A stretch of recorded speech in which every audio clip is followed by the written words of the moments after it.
அப்படி ஒரு சாரே கிடையாது அப்படின்ற பேட்டியெல்லாம் பார்த்தோம்ல. ஆளக்கூடிய தரப்புல அமைச்சர்களாக இருக்கக்கூடியவர்கள், சென்னையினுடைய கமிஷனர் எல்லாருமே பேட்டி கொடுத்தாங்கல்ல. இப்போ எப்படி வந்தார் ஒரு சார்? விக்டிம்னு சொல்லக்கூடிய அந்த பாதிக்கப்பட்ட பெண்ணே வெளியில் வந்து இப்போ என்ன சொல்லியிருக்காங்க, சாருன்னு ஒருத்தர் இருக்காரு, அவர் ஃபோனில் திறந்து 3 முறை பேசினாருன்றத பதிவு பண்ணுறாங்க. இப்போ இதை என்ன பண்ணுவாங்க?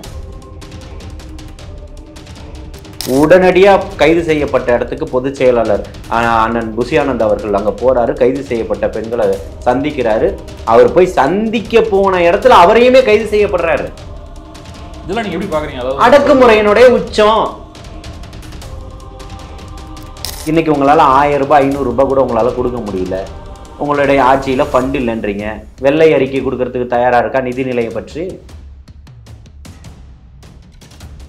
விஜய் வரணும் பார்க்கணும், விஜய் வந்தா தீர்வு கிடைச்சிடும் நீங்க நினைக்கிறீங்களா? அப்ப நீங்க எதுக்கு ஆட்சி செய்றீங்க?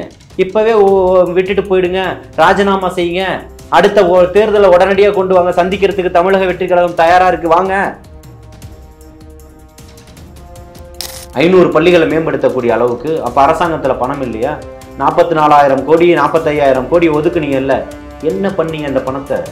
1000த்துக்கும் மேற்பட்டவர்கள் இன்னைக்கு இன்னும் காலி பணியிடமா வச்சிருக்கீங்களே பள்ளி கல்வித்துறையில, ஏன் போடல? சொல்லுங்க, எல்லாத்துக்கும் விளக்க சொல்லுங்க. மக்கள் கேட்கலையே, கொள்கை சொல்லுங்க. கொள்கையெல்லாம் சொல்லிட்டாரு, யாருக்கும் பிரச்சனை இல்லை. இருக்கக்கூடியவங்க வேற கண்டென்ட் இல்லாம தனக்கு எப்பெல்லாம் பிரச்சனை வருதோ, விஜய் வந்து அங்கே இருக்காரு, எங்க இருந்தா உனக்கு என்ன? வந்துட்டா நீங்க வந்து திமுக இருந்து எல்லாரும் வந்து இங்க சேர்ந்துட போறாங்களா? பொதுச் செயலாளர் ஒரு இங்க போங்க அப்படின்னு சொல்லிட்டு அத்தனை தாங்காது தமிழகம்.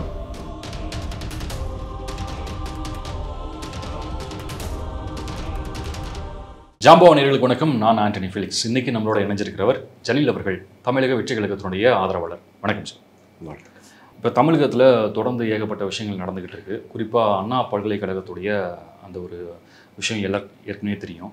குறிப்பாக சொல்லணும்னா வந்து கம்யூனிஸ்ட்லேருந்து பாலகிருஷ்ணன் அவர்கள் வந்து சொல்லியிருந்தார், அவருக்கு வந்து எதிரணி ஆற்றும் வகையில் வந்து முரசொலியிலேயே வந்து இது வந்து அழகல்ல அப்படின்ற மாதிரி, தோழமைக்கு அழகல்ல அப்படின்ற மாதிரி சொல்லியிருந்தாங்க. இதை நீங்கள் எப்படி பார்க்குறீங்க? அதாவதுங்க, இப்போ அண்ணா பல்கலைக்கழகத்தில் வந்து நடந்த விஷயத்தை வந்து அமைச்சர் கோவி செழியன் வந்து ஒரு மாணவிக்கு நடந்த பிரச்சனையை நீங்கள் இந்த மாதிரி பேசக்கூடாதுன்னு சொன்னார். அது வந்து மிக மிக வன்மையாக கண்டிக்கத்தக்க ஒரு விஷயம். அப்போவே எல்லா எதிர்கட்சிகளும் எதிர்வினை ஆட்டினாங்க. அதில் வந்து மாற்று கருத்து இல்லை. பாஜக உள்பட எதுக்குமே வாய் திறக்காத பாஜக மற்ற மாநிலங்களில் மாணவிகளுக்கு பாலியல் வன்புணர்வு செஞ்சு கொல்லப்பட்டால் கூட அதை பற்றி வாயே திறக்காதவர்கள், தமிழ்நாட்டில் இதற்கு முன்னாடி வாய் திறக்காதவர்கள் கூட அவர் பண்ண விஷயங்கள் கோமாளித்தனமாக இருந்தாலும் கூட ஒரு விஷயத்த பண்ணாங்க. பாஜக இதுவரையும் வாய் திறக்கலன்னு நினைக்கிறீங்களா சார்? அதாவது முன்னாடி இருந்தது, ஏன்னா இப்போ இருக்கிற முன்னாடி இருந்ததுக்கு எல்லாம் வாய் திறக்கலையே. இப்போ ரீசெண்டாக பொள்ளாச்சி மாணவிகள் பிரச்சனையில என்ன வாய் திறந்தாங்க? இப்போ இது முன்னாடி கள்ளக்குறிச்சி மாணவிகள் பிரச்சனையில என்ன வாய் திறந்தாங்க? பில்கிஸ் பானுன்னு ஒரு பாலியல் வன்புணர்வு செஞ்சு ஒரு கர்ப்பிணி பெண்ணை வயிற்ற கிழிச்சு குழந்தை எடுத்து கொண்டுட்டு 9 பேர் பாலியல் வன்புணர்வு செஞ்சு இது பண்ணாங்களே, அந்த இதில் நீதிமன்றம் எல்லாம் எல்லாரையும் புனிதர்கள் தானே விடுவிச்சது. அதுக்கு இந்த பாஜக எந்த விதமான ஆர்ப்பாட்டமும் பாஜக பண்ணல அப்படின்னா இப்போ ஏடிஎம்கே என்ன மாதிரி பண்ணியிருந்தாங்க? ஏடிஎம்கே ஆர்ப்பாட்டம் பண்ணியிருக்காங்கல்ல இந்த விஷயத்துக்காக, மற்ற விஷயங்களுக்கு குரல் கொடுத்துருக்காங்க இல்லையா? தமிழகத்தில் ஆளுங்கட்சியாக இருக்கும்போது நிச்சயமாக அவங்க ஆர்ப்பாட்டம் பண்ண மாட்டாங்க. கண்டிப்பாக எதிர்கட்சியாக இருக்கும்போது ஆர்ப்பாட்டம் பண்ணுவாங்க. இந்த விஷயத்துக்கு எதிர்கட்சியாக இருக்கும்போது முதல்ல அவங்க தான் ஆர்ப்பாட்டம் பண்ணது, அவங்க தான் துவக்கி வச்சுருக்கிறாங்க. வேற ஒரு வடிவமாக இந்த பக்கமும் ஒரு ஜெயக்குமார் நடத்துகிறாரு, அந்த சேலத்தில் அங்கே போராட்டம் நடத்துகிறாங்க. இந்த மாதிரி தொடர்ச்சியாக போராட்டங்கள் அவங்கள சுற்றி நடந்துக்கிட்டு தான் இருக்குது. யார் அந்த சாருன்ற ஒரு ஹேஷ்டேக் வந்து க்ரியேட் பண்ணுறாங்க. எல்லா இடத்துலையுமே மால்கள் எல்லாத்துலேயுமே இது பண்ணுறாங்க. இதை கேட்டதுக்கு அவர்கள் யாரெல்லாம் என்று கண்டறிந்து அவர்கள் மீது வழக்கு போடப்படும். ஏன் இன்னைக்கு அப்படி ஒரு சாரே கிடையாது அப்படின்ற பேட்டியெல்லாம் பார்த்தோம்ல. ஆளக்கூடிய தரப்புல அமைச்சர்களாக இருக்கக்கூடியவர்கள், சென்னையினுடைய கமிஷனர் எல்லாருமே பேட்டி கொடுத்தாங்கல்ல. இப்போ எப்படி வந்தார் ஒரு சார்? பல பேர்கிட்ட பேசினார். ஆஃப் பண்ணி வைக்கப்பட்ட ஃப்ளைட் மோடில் போடப்பட்ட ஒரு மொபைலினுடைய நெட்வொர்க் எப்படி காவல்துறை ட்ரேஸ் பண்ணிச்சு? பல கேள்விகள் எழும்புது இல்லையா? அப்போது திமுகவுக்கும் இவருக்கும் எந்த சம்மந்தமும் இல்லாங்க, எல்லா சம்மந்தமும் இன்னைக்கு வெளியாக இருக்கு இல்லையா? ஒரு சாதாரணமானப்பட்டவர் விட்டே ஒரு லேப்டாப்பு, ஒரு பென் டிரைவு, ஹார்ட் டிஸ்க்கு, ஒரு பென் கேமரா எல்லாத்தையுமே கைப்பற்றியிருக்காங்க. தன்னுடைய காரில் திமுக கொடியோடு வலம் வந்திருக்கிறார். தொடர்ச்சியாக அமைச்சர்களோட பயணிச்சுக்கிட்டு இருக்கிறாரு, எல்லா நிகழ்வுகளையும் பார்த்துக்கிட்டு இருக்காங்க. ஆனால் இந்த பக்கம் ஆரம்பத்திலிருந்தே சொல்லிக்கிட்டு இருக்காங்க எதிர்க்கட்சிகள் குழப்பத்தை உண்டு பண்ணிக்கிட்டு இருக்காங்கன்றதான் சொல்லிக்கிட்டு இருந்தது. ஆனால் விக்டிம்னு சொல்லக்கூடிய அந்த பாதிக்கப்பட்ட பெண்ணே வெளியில் வந்து இப்போ என்ன சொல்லியிருக்காங்க, சாருன்னு ஒருத்தர் இருக்காரு, அவர் ஃபோனில் தொடர்ந்து 3 முறை பேசினாருன்றத பதிவு பண்ணுறாங்க. இப்போ இதை என்ன பண்ணுவாங்க, இதை எப்படி எடுத்துகிட்டு போவோம்? அப்போது சென்னையினுடைய கமிஷனர் எப்படி பேட்டி கொடுத்தாரு, இருக்கக்கூடிய உயர்கல்வித்துறையினுடைய அமைச்சர் எப்படி பேட்டி கொடுத்தாரு, இந்த விஷயத்தில் ஏன் முதல்வர் இதுவரைக்கும் போய் ஆய்வு பண்ணலை? ஒரு ஃபார்முலா கார் ரேஸ் நடக்குதுன்னா போய் மகன் நடத்துறாருன்னா போய் ஆய்வு பண்ணுறாரு. துணை முதலமைச்சர் அங்கேயே குடியில் அமைச்சு உட்காந்துக்கிட்டு இருக்கிறாரு. ஏன் துணை முதலமைச்சருக்கு வேலை இருக்கு போகலை? துணை முதலமைச்சர் ஏன் இது வரைக்கும் போகலை? அண்ணா பல்கலைக்கழகத்துக்கு கேள்வி எழும்புதா இல்லையா? அப்போ இதுக்குள்ளே நீங்கள் யாரை காப்பாற்றணும்னு நினைக்கிறீங்க? எப்படி ஒரு தனிப்பட்ட நபரால் உள்ளுக்குள்ளே போய் இவ்வளோ ஒரு மிகப்பெரிய ஒரு சர்வாதிகாரத்தை பண்ண முடியும்? அப்போ கம்யூனிஸ்ட் கட்சியை சேர்ந்தவர்கள் மட்டும் இல்லை, எல்லா கட்சியை சேர்ந்தவர்களும் கேட்குறாங்க. கம்யூனிஸ்ட் கட்சி தொடர்ச்சியாக கேட்குறாங்க. அவர்கள் சாம்சங் தோழர்களுடைய போராட்டத்திலேயே பங்கெடுத்து பேசதான் செஞ்சாங்க.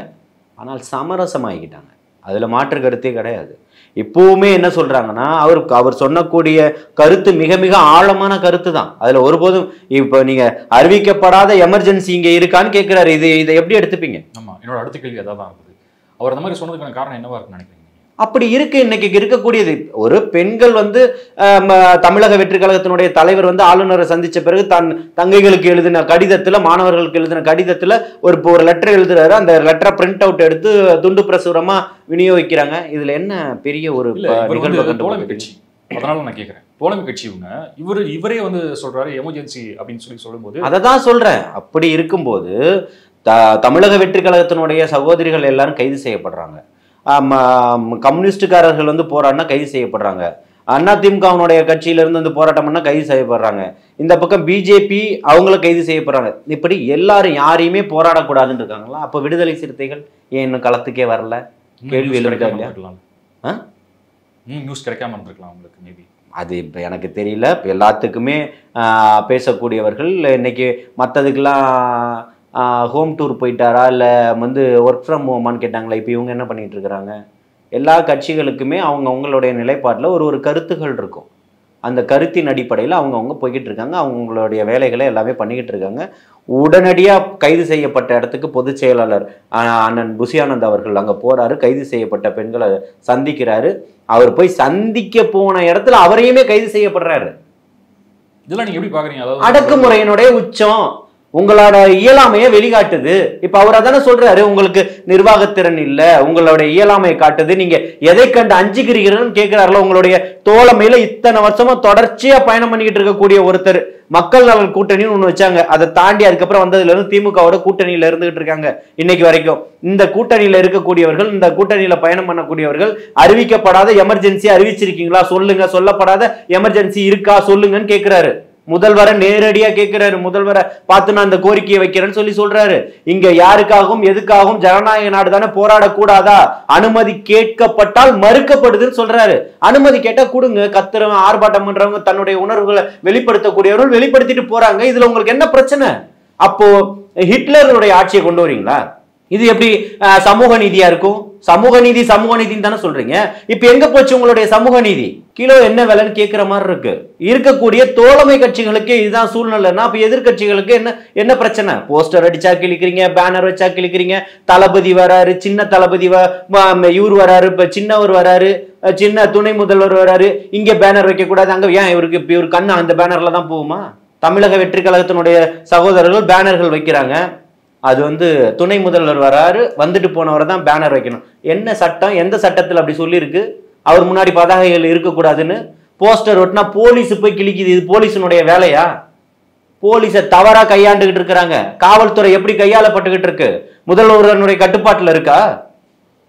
எல்லாமே கேள்விக்குறியாகிட்டு இருக்குல்ல. நீங்க அடக்கணும் ஒடுக்கணும் நினைச்சு உங்களுடைய தரத்தை தாழ்த்திக்கிட்டே போறீங்க. மக்கள் மத்தியில மிகப்பெரிய அதிருப்தியை சம்பாதிச்சுக்கிட்டு இருக்கிறீங்க. விடியல் அரசுன்னு சொல்லிட்டு எதை நீங்க சரியா பண்ணிட்டீங்க? இன்னைக்கு பொங்கல் தொகுப்பு ஒழுங்கா கொடுத்தீங்களா?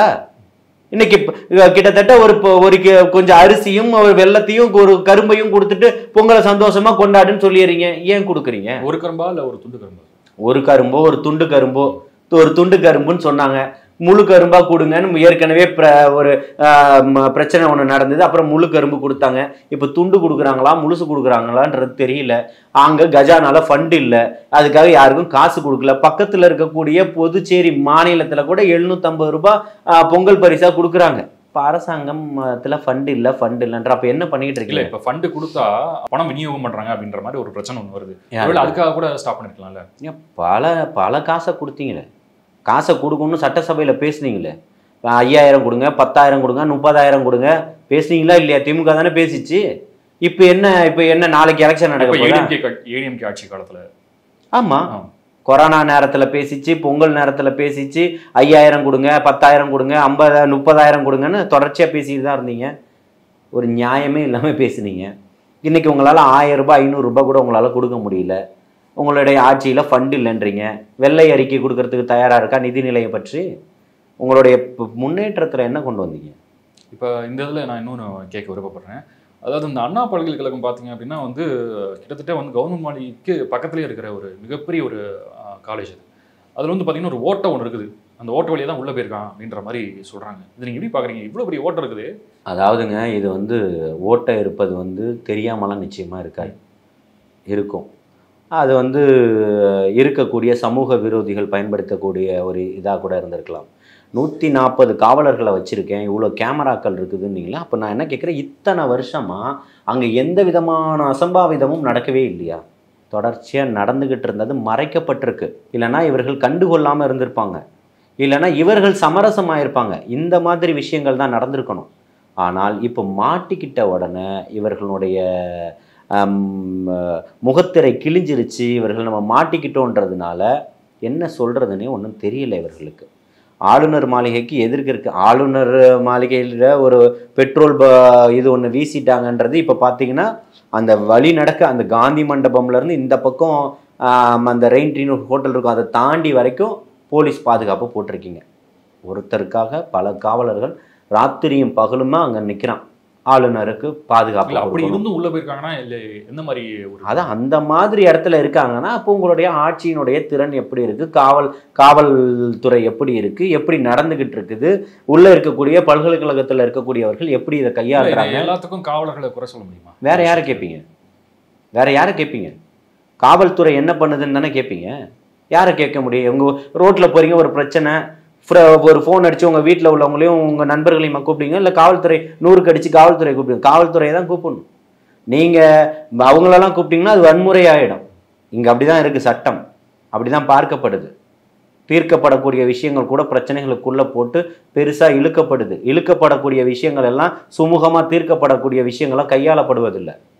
நிர்வாகத்திறன் அப்படி தான் இருக்கக்கூடியவர்கள் தொடர்ச்சியாக இந்த மாதிரி ஆளக்கூடிய தரப்பு தனக்கான ஒரு தெளிவான ஒரு செயல் திட்டங்கள் இல்லாமல். இல்லை, நான் எதுக்கு காவலர்களை குறை சொல்ல முடியுமான்னு கேட்டேன் அப்படின்னா, நீங்கள் சொன்னீங்க பேனர் வச்சா கிளிக்கிறாங்க, காவலரே கிளிக்கிறாரு அப்படின்ற மாதிரிலாம் சொன்னீங்க. உண்மைதான், அவங்க ஒரு அழுத்தத்தில் இருக்காங்களோ அப்படின்ற மாதிரி தான் நான் கேட்குறேன். அதைத்தான் சொல்கிறேன்.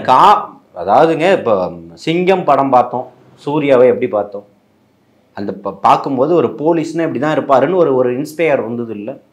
அதுக்கு முன்னாடி இப்போ நிறைய படங்கள் ரஜினிகாந்த் போலீஸாக வருவார், பாண்டியனில் எப்படிப்பட்ட ஒரு ஐபிஎஸ் அதிகாரியாக இருப்பார், அப்படி தானே இருந்தது. அருண் சார் எல்லாருமே அப்படி தானே பார்த்தாங்க. அண்ணா நகர் டிசியாக இருந்தார் கிட்டத்தட்ட 20 ஆண்டுகளுக்கு முன்னாடி. இப்போ அண்ணா நகரனுடைய டிசியாக இருந்தார் அவர். அப்படி பார்க்கப்பட்ட நபர்கள் இன்னைக்கு ஏன் இப்படி ஆயிட்டாங்க? இந்த மாதிரி ஏன் மாற்றப்பட்டது? ஒரு எஸ்ஐ ஒருத்தர் வந்தாருன்னா ஒரு பரபரப்பு இருக்கும். அந்த ஏரியாவில் இப்போ யாராவது உட்கார்ந்து இருந்தானுங்க, ஒரு பசங்க வெட்டித்தனமாக இருந்தானுங்க அப்படின்னா அவங்களுக்குள்ளே ஒரு பயம் வரும், ஓடுவாங்க. ஆனால் இன்னைக்கு ஒரு எவ்வளோ பெரிய உயர் அதிகாரி இருந்தாலும் அவன் கஞ்சா போதையில் என்ன பேசுகிறான்னு தெரியல, காவலரை போட்டு அடிக்கக்கூடிய சூழல்கள் ஏற்படுது. அப்போ மக்களுக்கும் காவல்துறைக்கும் என்ன மாதிரி ஒரு தொடர்பு இருக்குது? ஒரு இணக்கம் இல்லையே. காவல்துறையும் மக்களையும் நீங்கள் எந்த விதத்தில் ஒன்றா இன்ட்ராக்ட் பண்ணுறீங்க? காவல்துறையும் மக்களும் ஒன்றா சந்திப்பு கூட்டம் ஏதாவது ஒன்று நடந்திருக்கா இந்த 3 வருஷத்தில்? ஃப்ரெண்ட்ஸ் ஆஃப் போலீஸ்னு ஒரு அமைப்பு இருந்தது, அது தவறுதலாக கையாளப்படுதுன்னு சொல்லிட்டு அதை கலைச்சாச்சு. ஆனால் மக்களோட காவல்துறை எப்படி தொடர்பில் இருக்கும்? காவல்துறையை வந்து தூரத்திலிருந்து பார்க்கக்கூடிய விஷயமா தான் பார்க்கப்படுது. அராஜகத்தின் போக்கில் தான் கையாளப்படுது காவல்துறை. இப்போ புஷி ஆனந்த் அவர்கள் வந்து தலைவர் விஜய் அவர்கள் வந்து எழுதின லெட்டரை வந்து பிரசவிக்கிறாரு அப்படின்றப்ப வந்து அந்த டைமில் அவரை அரெஸ்ட் பண்ணிட்டாங்க. இது வந்து என்ன மாதிரி நீங்கள் பார்க்குறீங்க? இல்லை, அவர் வந்து கைது செய்யப்பட்ட தன்னுடைய கட்சியை சார்ந்த சகோதரிகளை தான் சந்திக்கிறார். சந்திக்க போன இடத்துல சந்திக்க போனவரை கைது செய்யப்படுது. இது எவ்வளோ பெரிய அராஜகம்! அப்போ உங்களுடைய இயலாமைத்தன்மை என்ன? இந்த மாதிரி இதுக்கு முன்னாடி எந்த ஆட்சியில் நடந்திருக்கு? இல்லையே. அப்போ நீங்கள் அதை சொல்லணும்ல. உங்களுடைய இயலாமை திறனை தான் எல்லாமே வெளிப்படுத்துது. அது இந்த கைதாக இருந்தாலும் சரி, அடுத்தவர்களை குறை கூறியே வாழணும்னு நினைக்கிறீங்க. விஜய் அவர் வந்து வேலு நாச்சியாரனுடைய ஃபோட்டோவுக்கு மலர் தூவினாரு, வீட்டில் கூப்பிட்டு மழை வெள்ள பாதிப்புக்கு ஆஃபீஸில் கூப்பிட்டு நிவாரணம் கொடுத்தாரு, பெரியாரனுடைய ஃபோட்டோவுக்கு மாலை இட்டாரு. உங்களுக்கு என்ன பிரச்சனை? தமிழகத்தில் எத்தனை பிரச்சனைகள் இருக்கு ஆளக்கூடிய ஆட்சியிலும் கட்சியிலும். ஆனால் இருக்கக்கூடிய பிரச்சனைகளுக்கு நீங்கள் தீர்வு காணாமல் மக்களை வந்து பதட்ட நிலையிலும் கொதி நிலையிலும் தொடர்ந்து வச்சுக்கிட்டு இருக்கிறீங்க. அதுக்கான ஒரு தீர்வே எட்டப்படாமல் மக்களை பதட்டத்தில் உள்ள வச்சுக்கிட்டு நீங்கள் எதை கொண்டு வந்து இங்கே சாதிக்க போறீங்க? இல்லை, அவங்க வைக்கிற இது என்ன அப்படின்னா வந்து அவர் வந்து பனையூர்லேயே இருக்காரு, வெளியே வர மாட்டாரு, வெளியே வந்து மக்களை சந்திக்க மாட்டாரு அப்படின்றது தான் அவங்க சொல்கிறாங்க. அதை எப்படி நீங்கள் வந்து தப்பாக சொல்ல முடியும்? இல்லை, தப்பாக சொல்கிறாங்கன்னு சொல்லலை. தன்னுடைய நிலைப்பாடை அறிவிச்சிட்டாரு. நல்லா புரிஞ்சுக்கணும். இவங்களுக்கு கண்டென்ட் இல்லை பேசுகிறதுக்கு. அவர் ஜனவரிக்கு அப்புறம் தான் நான் வருவேன், முழு நேர அரசியலில் மக்களோட களத்தில் சந்திப்பேன், உள்ளே வருவேன், என்னுடைய சுற்றுப்பயணத்திலேருந்து நான் தொடங்குவேன்றது ஏற்கனவே அறிவிப்பு கொடுத்துட்டார். அதில் மாற்றமே இல்லை. இவங்க அதை விட்டுட்டாங்க. வெளியில் வாங்க. ஏன் சரி வெளியில் வராரு, வெளியில் வந்து என்ன பண்ணணும்? மக்களை சந்திக்கிறாரு. எல்லாத்துக்கும் நீ தீர்வு கொடுத்துருவீங்களா?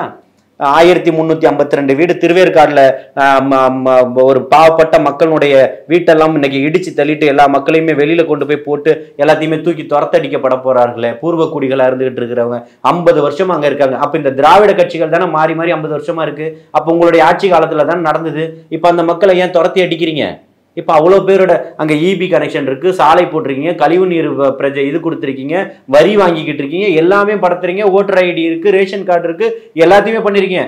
1352 குடும்பங்கள் இருக்குது. இப்போ அந்த குடும்பங்கள்லாம் தெருவில் அனாதை போல நின்றுட்டு இருக்கு. எங்கே கொண்டு போய் போட போறீங்க? 1352 குடும்பத்தையும் எங்கேயோ ஒரு பக்கம் கொண்டு போய். அவங்களுடைய வாழ்வாதாரம் என்ன? ஒரு பொட்டி கடை வச்சிருப்பாங்க, பூக்கடை வச்சிருப்பாங்க, ஒரு சைக்கிள் ரிக்ஷா ஓட்டக்கூடியவராக இருப்பாரு, ஒரு ஆட்டோ ஓட்டக்கூடியவராக இருப்பாரு, ஒரு டாக்ஸி டிரைவராக இருப்பாரு, இல்லை இங்கே ஏதாவது கூலி தொழிலாளியாக இருப்பாரு, இல்லை மாதம் சம்பளத்துக்கு போகக்கூடியவராக இருப்பாரு, அந்த பள்ளியில் படிக்கக்கூடிய மாணவர்களாக இருப்பாங்க. இவங்களையெல்லாம் அங்கே பக்கத்தில் இருக்கக்கூடிய வீடுகளில் வேலை செய்யக்கூடிய பெண்களாக இருப்பாங்க. இப்போ இவங்களுடைய வாழ்வாதாரத்தெல்லாம் அழிக்கிறீங்க. வேளச்சேரியில் இப்போ என்ன பிரச்சனை? அதே மாதிரி ஒரு பிரச்சனை தானே நடந்துச்சு. அப்போ இதுக்கெல்லாம் தீர்வை நீங்க உடனே கொடுத்துட போறீங்களா? இல்லையே. அவர் அறிவிச்சிட்டாரு, நான் ஜனவரிக்கு அப்புறம் தான் வருவேன், அதுல மாற்று கருத்து இல்லை, அதை என்னுடைய வேலைகளை முடிச்சுட்டு நிச்சயமா நான் வருவேன், ஒரு விஷயத்துல கமிட் ஆயிருக்கேன், அதுல இருந்து வருவேன்ற மாதிரி அவர் சொல்லியிருக்காரு. ஆனால் இவர்கள் தொடர்ச்சியா இதை சொல்லி தான் இந்த செய்திகளை இருட்டடிப்பு பண்ணணும்ன்றது அவர்களுக்கு தேவை. இப்போ தமிழக வெற்றி கழகத்துடைய தலைவர் அவர்கள் வந்து முதலமைச்சர் அப்படின்னா இப்போ நீங்கள் சொன்ன அந்த பிரச்சனை எல்லாமே தீர்வு வந்துருமா?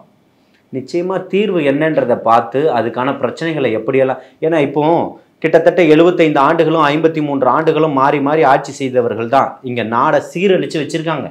புரியுதுங்களா? இதை வந்த உடனேயே உட்காந்து ஒரே நாளையில ஒரே கையெழுத்துல இது எல்லாத்தையும் மாத்திர முடியாது. இதுக்கு எல்லாமே களத்தில் இறங்கி அதற்கான குழுவுகள் அமைச்சு அதற்கான தீர்வுகள் கொண்டு வந்து நிச்சயமாக ஒவ்வொன்றா சரி செய்யப்படும். இப்போ நீங்கள் சொன்னீங்களே களத்தில் இறங்கி அப்படின்னு சொல்லிங்களே, இப்போ வேளச்சேரியில் பார்த்தீங்க அப்படின்னா மழை வெள்ளம் அப்படின்றப்ப வந்து அவங்க வந்து மழை வந்தாலே அவங்க வந்து பள்ளம், பெரிய பள்ளம், அது கிட்டத்தட்ட ஏரி, நான் இறங்கி நடந்திருக்கேன்.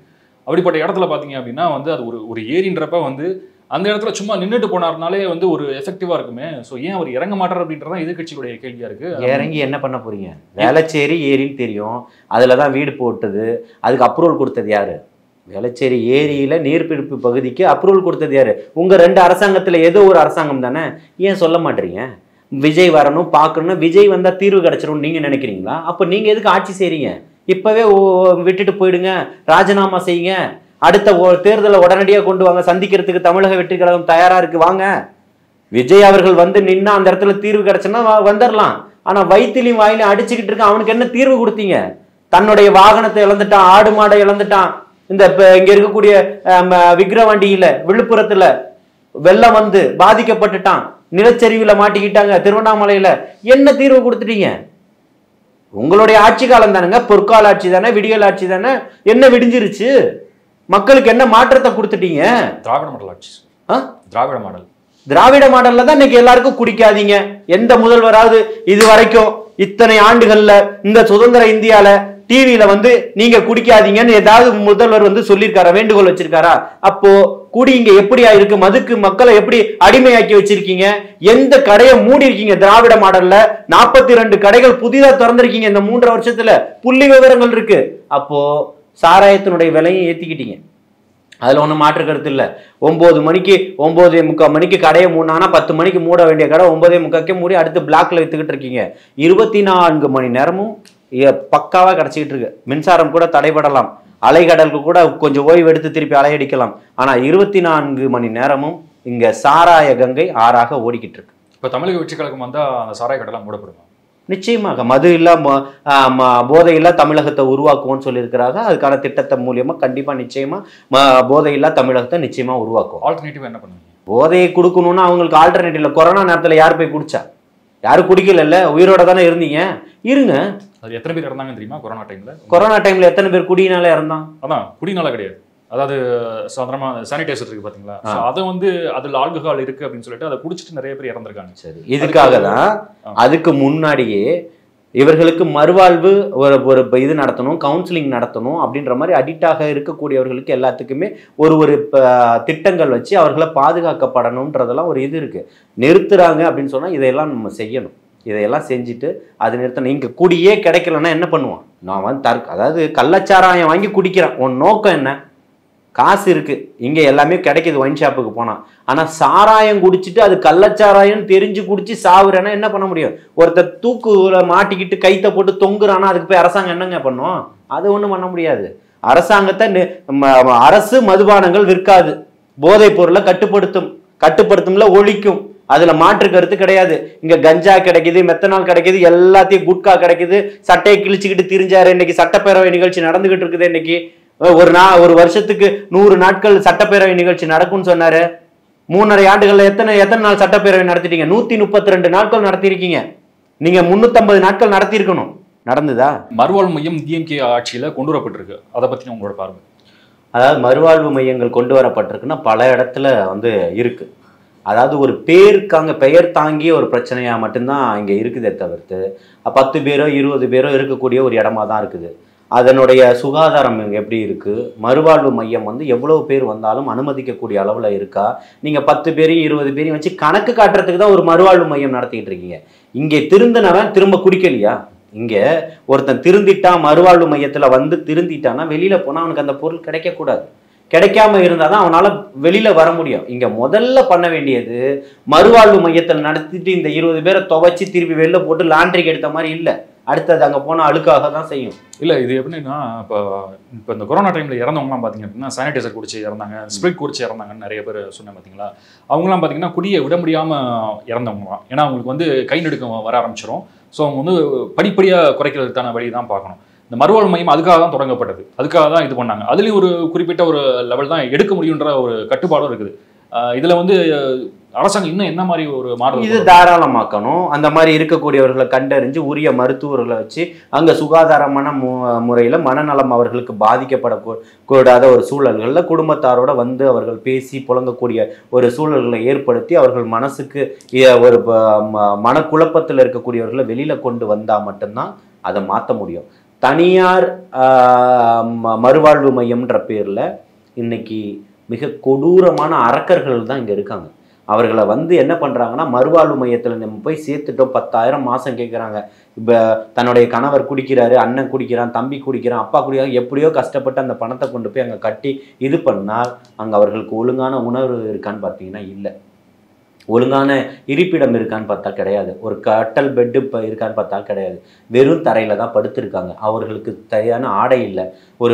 ஒரு பூட்டி வைக்கப்பட்ட ஒரு ஜெயில் சிறை கம்பிக்குள்ளே தான் இருக்கிற மாதிரி தான் அவர்கள் இருக்காங்க. வெளியாட்கள் யாரையும் அவர்களால் சந்திக்க முடியாது. அங்கே ஏதேனும் ஒரு பிரச்சனை ஏற்பட்டால், தீ விபத்தோ போன்ற பிரச்சனைகள் ஏற்பட்டால் ஒருவரை கூட அடுத்து அவன் வந்து திறக்கிற வரைக்கும் உயிரோட மீட்ட முடியாது. அந்த மாதிரி அதே மாதிரி கழிவறைகள்னு பார்த்தீங்கன்னா 2 இதை வச்சுட்டு ஒரு 20 பேர் 30 பேர் பயன்படுத்துங்கன்ற மாதிரியெல்லாம் கொண்டு போகிறாங்க. யாரெல்லாம் அங்கே இருக்காங்களோ அவர்களே வச்சு அந்த கழிவறைகள்லாம் கழுவப்படக்கூடிய சூழல்கள்லாம் இப்போ இங்கே இருக்குது. இங்கே இருக்கக்கூடிய வில்லிவாக்கத்தில் நானே ஒரு பிரச்சனை எடுத்து அதை வந்து ஒரு லைவ் நியூஸாகவே போட்டு ஒரு பிரச்சனையெல்லாம் பண்ணோம். இங்கே இருக்கக்கூடிய வில்லிவாக்கத்தில் ஒரு மறுவாழ்வு மையத்தில் அப்படி தான் இருந்து அப்படி தான் அவர்களுக்கு என்ன ட்ரீட்மெண்ட் அப்படின்னு கேட்டிங்கன்னா, அவர்களுக்கு தூக்க மாத்திரை கொடுக்குறாங்க, அவங்க தூங்கிடுறாங்க. போன உடனே சரக்கை ஊற்றி கொடுக்குறாங்க. அவன் கொஞ்சம் நேரம் பார்த்துட்டு குடிக்கலான்னும் போது கட்டையை எடுத்து அவனை அடிக்கிறான். அவனுக்கு ஒரு விதமான பயத்தை கொடுக்குறான். நீ இதை கொடுத்தினா உன்னை சாகடிக்கக்கூடிய நிலைமைக்கு உன்னை அடித்து கொள்றான். அவனுக்கு ட்ரீட்மெண்ட் எல்லாம் இங்கே எந்த தனியார் மருத்துவமனையில் என்ன ட்ரீட்மெண்ட் கொடுக்குறாங்க, என்ன மாத்திரை மருந்து கொடுக்குறாங்க, எத்தனை அரசு மருத்துவர்கள் போய் ஆய்வு செஞ்சாங்க, எத்தனை அமைச்சர்கள் போய் ஆய்வு செஞ்சுட்டாங்க, எத்தனை சட்டமன்ற உறுப்பினர்கள் ஆய்வு செஞ்சுட்டாங்க, எத்தனை தனியார் மருத்துவர்கள் போய் ஆய்வு செஞ்சுட்டாங்க, தனியார் குழுக்கள் போய் எத்தனை ஆய்வு செஞ்சிருச்சு, அரசாங்கத்தால அனுமதிக்கப்பட்ட எத்தனை குழுக்கள் போய் பார்த்துருச்சு. இன்னைக்கு மறுவாழ்வு மையம்ன்ற பேர்ல மிகப்பெரிய ஸ்கேமிங் நடந்துகிட்டு இருக்கு, கொள்ளையடிக்கப்படுது. நம்ம கணவன் திருந்திருவான், நம்ம அப்பா திருந்திருவான், நம்ம தம்பி திருந்திருவான், நம்ம அண்ணன் திருந்திருவான்ற பேர்ல நிறைய பேர் கொண்டு போய் இன்னைக்கு பணத்தை இழந்துகிட்டு இருக்கான். தமிழக வெற்றி கழகம் வந்தா இது என்ன மாதிரி மாறும்? நிச்சயமா இதுக்கான உரிய தீர்வுகள் அத்தனையுமே எடுக்கப்படும். இங்க இருக்கக்கூடியது எல்லாமே தொலைநோக்கு பார்வையோட நடந்ததுதான். இவர்களை மாதிரி சாராய ஆலை நடத்தலையே. சாராய ஆலையை நடத்தினா அப்போ அவசியம் இல்லை. இவர்களுக்கு கடை விற்கணும், இவர்களுடைய சரக்கு விற்கணும், அதனால கடையை வச்சிருக்கிறாங்க, அனுமதிச்சிருக்காங்க. அவர்களுடைய செயல் திட்டத்தில் கொடுத்தாங்களா இல்லையா? இல்லை, அரசை நீங்கள் எப்படி கொண்டு போவீங்க? ஏன்னா இப்போ இந்த சாராயம் விற்கிறதுல தான் ஒரு குறிப்பிட்ட அமௌண்ட் அரசாங்கத்துக்கு பெறப்படுது. அந்த இதை வச்சு தான் நாங்கள் நடத்துகிறோம்னு சொல்கிறாங்க. இது நீங்கள் வந்ததுக்கப்புறம் ஆல்டர்னேட்டிவாக என்ன மாதிரி மாற்ற முடியும்? ஆல்டர்னேட்டிவாக தொழில் முனைவர்களை உருவாக்கணும், தொழிற்சாலைகளை உருவாக்கணும், இன்கம் ஜென்ரேட் பண்ணணும், தமிழகம் வளர்ச்சி பாதைக்கு கொண்டு வரணும். அப்போ ஒரு விஷயமா நிச்சயமாக கட்டமைக்கப்படும். அதுலேருந்து பொருளாதார வளர்ச்சி இல்லாமல் இங்கே எதுவுமே இல்லை. இவங்க பொருளாதார வளர்ச்சிக்கு உண்டான வேலையை பண்ணலை, குடியை கொடுத்து இருக்கிறவனை அடிமையாக்கிக்கிட்டு இருக்காங்க. ஒரு 70 வருஷத்துக்கு முன்னாடி 50 வருஷத்துக்கு முன்னாடி பார்த்தீங்கன்னா இவர் இந்த வீட்டில் இந்த கட்சியை சேர்ந்தவர் அப்படின்னு சொன்னால் அவர் அந்த குடும்பத்தில் இருக்கக்கூடிய அத்தனை பேரும் ஓட்டு அந்த கட்சிக்கு போடுவான். இன்னைக்கு ஒரு குடி பாட்டில் யார் கையில் போதோ, யார் கொடுக்குறானோ அவங்க கட்சிக்கு தான் ஓட்டு போடுவான். அந்த மாதிரி சூழல்களை மாற்றி வச்சிருக்கு இந்த அரசாங்கம். அதுக்காக மட்டும்தான் ஆண்ட தரப்பும் ஆண்டுகிட்டு இருக்க தரப்பும் தொடர்ச்சியா செயல்பட்டுக்கிட்டு இருக்கு. மக்கள் விரோத போக்கில் தான் போய்கிட்டு இருக்கிறாங்க. மக்களை கொண்டு குடிக்கு அடிமையாக்கி அவர்களுடைய வாழ்வாதாரத்தை சீரழிச்சுக்கிட்டு இருக்கிறாங்க. அதனுடைய தொடர்ச்சியாக தான் இந்த விஷயங்கள் எல்லாம் நடந்துகிட்டு இருக்கு. மக்கள் மேல உரிய அக்கறை இருந்தா மக்கள் நல்வாழ்வுத்துறை அமைச்சர் இதெல்லாம் கண்காணிக்கணும்ல, ஏன் பண்ணல? எத்தனை அரசு பள்ளிக்கூடங்கள் பராமரிப்புல இருக்கு? இப்போ இந்த அரசு பள்ளின்னு சொன்னதுதான் ஞாபகம் வருது. அதாவது தனியார் பள்ளியில ஒரு மாணவி உயிரிழந்துட்டாங்க அப்படின்ற அந்த விஷயம் ரொம்ப பெருசாக பேசப்பட்டது. இப்போ இன்னமும் அந்த பிரச்சனை போயிட்டு தான் இருக்கு. அதை நீங்கள் என்ன மாதிரி பார்க்குறீங்க? எப்படி இறந்தாங்க அப்படின்ற டீட்டெயில் ஏதாவது தெரியுமா உங்களுக்கு? இல்லை, அந்த குழந்தை இப்போ காணாமல் அந்த குழந்தையை காணோன்னு தேடும்போது தான் அந்த கழிவுநீர் தொட்டியில் விழுந்து, பயன்படுத்தப்படாத கழிவுநீர் தொட்டின்னு சொல்கிறாங்க, அந்த தொட்டியில் விழுந்து தான் இறந்துருக்கிறதா சொல்கிறாங்க. ஆனால் ட்ரெஸ் எதுவுமே ஈரமாக இல்லை அப்படின்னு சொல்லி அதுதான் இதில் மர்மங்கள் இருக்குது. அதுக்கு போஸ்ட்மார்டம் ரிப்போர்ட் இருக்குது, உடல் கூராய்வுக்கு போயிருக்கு. அது சொல்லணும், பெற்றவர்கள் என்ன இருக்குன்றத சொல்லணும், பள்ளி நிர்வாகம் என்ன மாதிரி ஒரு ஸ்டேட்மெண்ட் கொடுக்குதுன்றதை பார்க்கணும். இதெல்லாம் இருக்குது. நான் என்ன கேட்குறேன், இப்போ ஒரு 2 நாட்களுக்கு முன்னாடி கல்வித்துறையினுடைய அமைச்சர் வாழ்த்து சொன்னார். எதற்காக அப்படின்னு கேட்டிங்கன்னா, தனியார் பள்ளிகள் கூட்டமைப்பினுடைய சார்பாக 500 அரசாங்கத்தினுடைய பள்ளிகளை நாங்கள் தத்தெடுக்க போகிறோம், அங்கே கம்ப்யூட்டர் வாங்கி கொடுப்போம், வெள்ளை அடிப்போம், பூங்கா அமைப்போம், கழிவறைகள் மேம்படுத்தப்படும், இப்படி எல்லாம் சொன்னாங்க. எல்லாமே ரைட்டு. இதை ஏன் தனியார் இது பண்ணுது? அவர் எங்கே இருந்தார்? தனியார் பள்ளிகளுடைய கூட்டமைப்பினுடைய தலைவர் எங்கே இருந்தார்? இல்லை, எனக்கு என்ன கேட்குன்னா, அரசாங்கம் ஏன் பண்ணல இந்த விஷயத்த? ஏன் தனியார் பள்ளிகள் பண்ணக்கூடிய வாய்ப்பு? அரசாங்கம் பண்ணலான்னா தான் தனியார் பள்ளிக்கு போவான். பள்ளி கட்டடம் இடிஞ்சு விழுந்து குழந்தை சாகும், அப்புறம் அரசாங்க பள்ளிக்கு வருவாங்களா? தனியார் பள்ளிக்கு தான் போவாங்க. அரசு பள்ளியில் எல்லா பள்ளியிலுமே ஆசிரியர்கள் இருக்காங்களா? 1000க்கும் மேற்பட்டவர்கள் பணியிடம் காலியாக இருக்குது. இன்னைக்கு வரைக்கும் ஏன் போடலை? மற்றதெல்லாம் வாய்க்கிலேயே பேசுகிறீங்கல்ல, ஏன் போடலை? போடுங்க. மாணவர்கள்ட்ட நீங்கள் இப்போ என்ன பண்ணிட்டீங்க, நாங்கள் மேம்படுத்துகிறோம், தரமாக இதை பண்ணுறோம் அதை பண்ணுறோன்றீங்களே. ஒரு கழிவுநீர் தொட்டியில் மூடி இல்லை, தகுடு போட்டு மூடி இருக்குது. தனியார் பள்ளி பணம் தருமா? ஏற்கனவே பிஜேபியில இருந்த பிடி அரசகுமார் தான் இதுக்குனுடைய தலைவராக இருக்கிறாரு, தனியார் பள்ளிகளுடைய இப்போ தலைவராக இருக்கிறாரு. அவரு இவங்களை வச்சு சொல்றாரு, நாங்கள் 500 பள்ளிகளை மேம்படுத்த போகிறோம். அப்போ தனியார் பள்ளிகள் நடந்தாதான் அரசாங்க பள்ளிகள் மேம்படுமான்னு கேட்குறேன். இது எவ்வளோ ஒரு பெரிய கேவலம். அப்போ தனியார் பள்ளிகள்கிட்ட காசாது வரவேற்கிறேன், தமிழக கல்வி அமைச்சர் வரவேற்கிறேன்றார். இது எந்த அளவுக்கு அவலமான ஒரு சூழல் வருது. அதுக்கப்புறம் என்ன சொல்றாரு, அவங்க அப்படி சொல்லல, அவங்க தனியார் ஃபண்டில் இருந்து கொடுக்குறேன், கல்வி ஃபண்டில் இருந்து கொடுக்குறேன்னு சொல்ல, சிஎஸ்ஆர் ஃபண்ட்ல இருந்தா கொடுக்குறேன்னு சொல்றேன். சிஎஸ்ஆர் ஃபண்ட் இவர்களுக்கு ஏது? கார்பரேட் கம்பெனிகளுக்கு தான் சிஎஸ்ஆர் ஃபண்ட் இருக்கு. சிஎஸ்ஆர் ஃபண்டுன்ற ஒன்று இருக்கா தனியார் பள்ளிகளுக்கு? எனக்கு தெரியல. அப்போ நடந்த தவற மூடி மறைக்கிறதுக்கு என்ன வேணா பண்ணலான்ற ஒரு உடனே அந்த தனியார் பள்ளியினுடைய கூட்டமைப்பு ஒரு லெட்டரோட உடனே பண்ணுது. எல்லாமே ஏற்பாடுகள் தான். நான் அடிக்கிற மாதிரி அடிக்கிறேன், நீ அழுகிற மாதிரி அழுதுக்கோ அப்படின்னு சொல்லிட்டு தான். இப்போ எதற்காக வரவேற்கணும்? தனியார் பள்ளிகள்கிட்ட ஏன் காசு வாங்கணும்? அப்போ தனியார் பள்ளிகள்கிட்ட அவ்வளோ பணம் இருக்கா? 500 பள்ளிகளை மேம்படுத்தக்கூடிய அளவுக்கு அப்போ அரசாங்கத்தில் பணம் இல்லையா? 44,000 கோடி 45,000 கோடி ஒதுக்குனீங்கல்ல, என்ன பண்ணீங்க அந்த பணத்தை? 1000த்துக்கும் மேற்பட்டவர்கள் இன்னைக்கு இன்னும் காலி பணியிடமா வச்சிருக்கீங்களே பள்ளி கல்வித்துறையில, ஏன் போடலை? சொல்லுங்க, எல்லாத்துக்கும் விளக்கம் சொல்லுங்க. இப்போ நிறைய விஷயங்கள் கேள்விக்குறியாகுதா இல்லையா?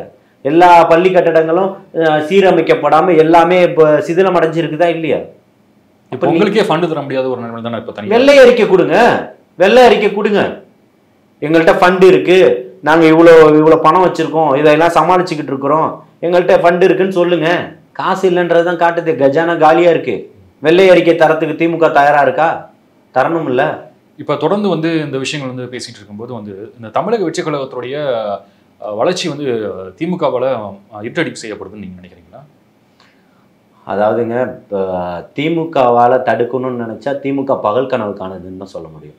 தமிழக வெற்றி கழகத்தினுடைய வளர்ச்சி பிரம்மாண்டம், அது வந்து மிகப்பெரிய ஒரு எரிமலை வெடிச்சிருச்சு. அதை இனிமேலாம் யாராலையும் தடுக்கவும் முடியாது, கிட்டையும் போக முடியாது. போகிறவன் தான் பொசுங்கி போகணும். அது மிகப்பெரிய ஒரு மாற்றத்தை ஏற்படுத்திருச்சு. தமிழக மக்கள் வரலாற்றில் காணாத ஒரு கூட்டத்தை கண்டுட்டார். மிகப்பெரிய ஒரு எழுச்சி உரையை கேட்டுட்டார். இந்த தலைவர் ஏன் வெளியில வரலன்னு பேசக்கூடிய அத்தனை அரசியல்வாதிகளுக்கும் மக்கள் கேட்கவே இல்லையே. மக்கள் இன்னைக்கு யாராவது கேட்குறாங்களா அவர் வெளியில வரணும் பேசணும்னு சொல்லிட்டு? பத்திரிகையாளர்களை சந்திக்கல, அரசியல்வாதிகளை சந்திக்கல, பேசலன்னு தான் சொல்றாங்களே தவிர்த்து மக்கள் யாரும் அதை பத்தி கவலைப்படலை. மக்கள் எல்லாம் மக்களுக்காக ஒருத்தர் வந்திருக்கிறாரு, மக்களாட்சி வரும் அப்படின்றது தான், தனக்கான துன்பத்துல யார் ஒருத்தன் துடிக்கிறானோ அவன் வருவான்றது தான் நம்பி இருக்காங்க. அப்படிப்பட்ட ஒரு தலைவர் சொல்றது சரியான விஷயம். இப்போ அவர் வந்து இப்போ மக்களை சந்திக்கிறதையும் அதுக்கடுத்து வந்து பத்திரிகையாளர் சந்திக்கிறப்பையும் தான் வந்து மக்களுக்கு வந்து தெரிய ஆரம்பிக்கும். ஓகே, இவங்களோட கொள்கை இந்த மாதிரி, இவங்க இந்த மாதிரி ஒரு சில விஷயங்கள் வந்து பண்ண போறாங்க அப்படின்றது மக்களுக்கு தெரிய ஆரம்பிக்கும். அப்போ எதிர்கட்சிகள் வைக்கிறதும் மற்ற கட்சிகள் வைக்கிறதும் பார்த்தீங்க அப்படின்னா அதுதான் அந்த ஒரு விஷயத்தை தான் இவங்க வந்து என்ன விஷயம் பண்ண போறாரு அப்படின்றது மக்களுக்கு ஒரு தெளிவு இல்லாமல் இருக்குன்னு தானே ஒரு பார்வை. பூனை கண்ணை மூடிக்கிடுச்சு அப்படின்னா தெளிவில்லைன்ற அர்த்தம் கிடையாது. இன்னைக்கு கோடிக்கணக்கான பேர் உறுப்பினராக இருக்கான். எந்த கொள்கை கேட்டு இது பண்ணியிருக்கான்? மேடையில் சொல்றதுக்கு கொள்கை என்னன்னு சொல்ல முன்னாடியே கோடிக்கணக்கான பேர் வந்துட்டான். 65 லட்சம் பேருக்கு மேலே, இன்னைக்கு 94 லட்சம் 96 லட்சத்தை தாண்டிடுச்சு. இன்னும் எத்தனையோ லட்சக்கணக்கான பேர் உறுப்பினராக சேர்றதுக்கு இருக்கான். சைட்டு பிளாக் ஆகி போய் இருக்கு. இதெல்லாம் மறுக்க முடியாது. கண்டிப்பா. சும்மா அவருடைய கொள்கை என்னன்றது மாநாட்டுல தெளிவா சொல்லிட்டாரு. சமூக நீதி தான் பேசுறேன் அப்படின்னு சொல்லிட்டு. இல்ல, இப்போ சமூக நீதி, திராவிடம், இந்த மாதிரி ஒரு சில விஷயங்கள்னா இப்போ தமிழ் தேசியம் அப்படின்னா இதெல்லாம் வந்து ஒரு சேர்ந்த ஒரு கலவையா இருக்கு அப்படின்றதான் நிறைய பேர். என்ன பிரச்சனை? இப்போ தமிழ் தேசியம், இப்போ திராவிடம் வேணும்னா வந்து டிஎம்கேக்கோ ஏடிஎம்கேக்கோ வந்து தாராளமாக ஓட் பண்ணலாம். தமிழ் தேசியம் வேணும்னா அதுக்கு ஒரு கட்சி இருக்கு, அங்கே போய் ஓட் பண்ணலாம். ஸோ இவங்களுக்கு வந்து ரெண்டுமே இருக்கிறதுனால என்ன ஒரு இது அப்படின்ற மாதிரி அவங்க குழப்பமாவே இருக்கிறாங்க அப்படின்ற. சமூக நீதி பேசின திமுக கிட்ட சமூக நீதி இருக்கா? சமூக நீதி இருந்தால் இங்கே ஏன் இப்படி ஒரு பார்வை? குடிச்சிட்டு செத்தவன் குடும்பத்துக்கு, கள்ளச்சாராயம் குடிச்சவன் செத்த குடும்பத்துக்கு 10 லட்சம். அண்ணா நகர் மாணவி ஒரு சின்ன சிறுமி பாலியல் வன்புணர்வு பண்ணதுக்கு 3 லட்சம். இது என்ன சமூக நீதி? இதுதான் உங்கள் திராவிட மாடலா? அப்போ நீங்கள் கேட்பீங்க, இலவசமாக பஸ்ஸோடு இலவசமாக மகளிர் பயணம் பண்ணிக்கலான்னு சொல்லுவீங்க. இலவச மகளிர் பயணம் அவ்வளோதான், திட்டத்தை முடிச்சிருங்க. தனியாக ஒரு பஸ்ஸையும் விடுறீங்க. அதுக்கு இது என்ன தீண்டாமை பஸ்ஸா? எப்படி பார்க்குறது? இது சமூக நீதியா? எல்லா பஸ்லையும் ஏறுங்க. உங்களுடைய நோக்கம் என்ன? இலவச பயணம் தானே. இந்த பஸ்ஸில் நீங்கள் ஏறக்கூடாது, அந்த பஸ்ஸில் தான் ஏறணும். இதை எப்படி பார்ப்பீங்க? இங்கே சமூக நீதி கொள்கை எல்லாத்தையுமே சொல்லிட்டாரு. மக்கள் திருப்பியும் கேட்குறேன், மக்கள் கேட்கட்டும். அரசியல்வாதிகளுக்கு பதில் சொல்ல வேண்டிய அவசியம் இல்லை. உங்க கட்சியும் உங்களுடைய கொள்கையை நீங்க வைங்க, பார்த்துக்கங்க. இன்னைக்கு பதட்டத்தை உருவாக்கி இருக்காருல்ல, மேடையில பேசின அரை மணி நேரத்துல ஒட்டுமொத்த தமிழகத்தினுடைய மக்களுடைய கவனத்தை ஈர்த்துட்டாரு. ஒட்டுமொத்த அரசியல்வாதிகளையும் டிஸ்டர்ப் பண்ணி விட்டுட்டாரு. இந்திய அரசியல்வாதிகள் உற்று நோக்கக்கூடிய ஒரு பெரிய தலைவரா தமிழகத்துல உருவெடுத்துட்டாரு. இதுக்கு மேல வேற என்ன வேணும்? மக்கள் கேட்கலையே, கொள்கை சொல்லுங்க, கொள்கையெல்லாம் சொல்லிட்டாரு. யாருக்கும் பிரச்சனை இல்லை. இருக்கக்கூடியவங்க வேற கண்டென்ட் இல்லாம தனக்கு எப்பெல்லாம் பிரச்சனை வருதோ, விஜய் வந்து அங்கே இருக்காரு, எங்க இருந்தா உனக்கு என்ன? வந்துட்டா நீங்க வந்து திமுக இருந்து எல்லாரும் வந்து இங்க சேர்ந்துட போறாங்களா? பேசிட்டு இங்க இருந்து எல்லாரும் திமுக இருந்து வந்துட போறாங்களா? ஒன்னும் மாற போறது இல்லை. திமுகவுக்கு நீ இருக்கிறவங்க நீங்க தான் ஜால்ரா அடிக்கிறவங்க அடிச்சுக்கிட்டு தான் இருக்க போறீங்க. இருங்க. மக்கள் இந்த பக்கம் வந்துட்டான்ற பதட்டம், பயம் உங்களை விட்டு இன்னும் தெரியல. நம்ம என்னென்ன பண்றோன்ற பேர்ல அடுத்து தவறுகளை தான் பண்ணிக்கிட்டு இருக்கீங்க. இந்த அண்ணா பல்கலைக்கழகத்துல இருக்கக்கூடியவனை காப்பாற்றணும்னு நினைச்சீங்க, அவன் திமுக காரன் ஒட்டு மொத்தமா வெட்ட வெளிச்சம் ஆயிடுச்சு. இப்ப பதட்டம் அதிகரிக்குது உங்களுக்கு. நம்ம பின்னோக்கி போய்கிட்டு இருக்கோமோ அப்படின்றத. நீங்கள் திராவிட மாடல்லாம் சொல்ல முடியாது. இன்னைக்கு உங்கள் கூட்டணியில் இருக்கிறவங்க பொங்கி எழுந்துக்கிட்டு இருக்காங்க. அண்ணன் வேல்முருகன்லாம் வச்சு வாங்குவாங்கன்னு வாங்கிக்கிட்டு இருக்காரு. அண்ணன் மார்க்சிஸ்டில் அண்ணன் கோ பாலகிருஷ்ணன் அவர்கள் இன்னைக்கு பேசிக்கிட்டு இருக்கிறாரு. இதெல்லாம் தோழமைக்கு அழகு இல்லை. அப்போது மூடி மறைக்கணும்னு நினைக்கிறாரா முதல்வர் அவர்கள்? அவன் ஆளக்கூடிய கட்சி என்ன தவறுகள் செஞ்சாலும் அதெல்லாம் போய் கேட்கக்கூடாது தோழமை கட்சிகள், அப்படிதானே? இன்னும் தலைவர் திரு விஜய் அவர்கள் வந்து இன்னும் எந்த ஒரு விஷயத்தையும் ஸ்ட்ராங்காக வந்து ஒரு மீடியாவுக்கு சொல்லாமல் இருக்காரு. அது என்ன ஸ்ட்ராங்காக சொல்லணும்னு நினைக்கிறீங்க? ஒரு மீடியாவில் வந்து இப்போ லெட்டர் பேட்ல கொடுத்த அந்த விஷயத்த மாணவிக்கு இந்த மாதிரி அதுதான் ஸ்ட்ராங்கான விஷயம். அதுக்கே தமிழ்நாட்டில் அதுக்கே அலறீங்களா இல்லையா? அதுக்கே எங்க கைது பண்ணணும்? ஒரு துண்டு பிரசுரம் கொடுத்தா கைது பண்ணுவீங்களா? அராஜகமா இல்லையா? அப்ப அவர் மார்க்சிஸ்ட் கம்யூனிஸ்ட் கட்சியினுடைய பாலகிருஷ்ணன் சொல்ல போல நீங்க வந்து இப்ப என்ன எமர்ஜென்சி அறிவிச்சிருக்கீங்களா? இங்க போராட்டம் பண்ணக்கூடாதா? நீங்க என்ன எடுக்க விருப்பப்படுறீங்க? இது தொடர்ந்து மக்களுக்கு தேவையான எந்த விதமான போராட்டத்தையும் கட்டமைக்கிறதுக்கு தமிழக வெற்றி கழகம் தயாரா இருக்கு. மக்களுக்கான கட்சி, மக்களாட்சியை தான் கொடுப்போம்னு சொல்லி இருக்கிறாரு. புரியுதுங்களா? இங்க பல லட்ச தொண்டர்கள் ஒவ்வொரு நிமிடமும் காத்துக்கிட்டு இருக்கான் பொதுச் செயலாளருடைய ஒரு அசைவுக்காக. பொதுச் செயலாளர் ஒரு இங்க போங்க அப்படின்னு சொல்லிட்டு அத்தனை தாங்காது தமிழகம். இவங்க கட்சிக்காக போஸ்டர் ஒட்டின கூட்டம் மட்டும் நினைச்சிடாதீங்க. எல்லா அரசியலையும் பார்த்துக்கிட்டு தான் இருந்திருக்கிறாங்க. அவங்க அத்தனை பேரும் ஏதோ ஒரு அரசியல் கட்சியில பயணம் செஞ்சுக்கிட்டு இருந்தவர்கள் தான். இங்க வந்து அவர்கள் மேல இந்த குற்றச்சாட்டு அந்த அப்படியெல்லாம் யாருமே கிடையாது. எல்லா தம்பிகளும் ஃப்ரெஷ்ஷாக தான் வந்திருக்கிறாங்க. புரியுதுங்களா? அவங்கள சமாளிக்கிறதுக்கு இங்க இருக்கக்கூடிய அரசியல் கட்சிக்காரர்கள் தயாரா இருக்கணும். வரக்கூடிய சட்டமன்ற தேர்தலில் 2026 வெற்றி யாருக்குன்றத மக்கள் இப்பவே தீர்மானிச்சிட்டாங்க. அதுக்கான பதட்டமும் பயமும் உங்கள்கிட்ட அதிகரிச்சிருக்கு. அதனுடைய வெளிப்பாடுகள் நடந்துகிட்டு இருக்கு. இவ்வளவு நேரம் உட்காந்து எங்கள்கிட்ட நிறைய விஷயங்கள் பகிர்ந்துக்கிட்டீங்க. நன்றி. வாழ்த்துக்கள்.